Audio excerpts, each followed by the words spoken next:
దేవనామములు మీ అందరికీ నా వందనములు. నేను ఇప్పుడు కొన్ని మాటలు మీతో పంచుకోవాలని ఆశపడుతున్నాను. అదేంటంటే, మనం ప్రార్థన అవసరతతో దేవుని కోసం దేవునికి ప్రార్థన చేసుకుంటాం కదా. ప్రార్థన చేసుకున్నప్పుడు ఏమని చేసుకుంటాం, మనకు శరీరంలో ఏమైనా ఇబ్బందిగా ఉండి ప్రార్థన చేసామనుకో, అది తగ్గలేదనుకో, మనకి ఎలా ఉంటుంది, దేవుడు ప్రార్థన చేసిన దేవుడు నా ప్రార్థన ఆలకించట్లేదని నిరాశ వచ్చేది. అదే మనం నమ్మకంతో దేవుని మీద ఆశతో, ప్రేమతో, నమ్మకంతో ప్రార్థించామనుకో, ఆయన ముట్టి స్వస్థపరుస్తారు. ఎవరి ద్వారా?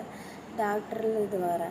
మనకి బ్రెయిన్కి సంబంధించిన, బాడీలో చెయ్యికి, కాళ్ళకి, దేనికి సంబంధించిన సరే అది దేవుడే డాక్టర్ రూపంలో వచ్చి మనకి సహాయం చేస్తారు.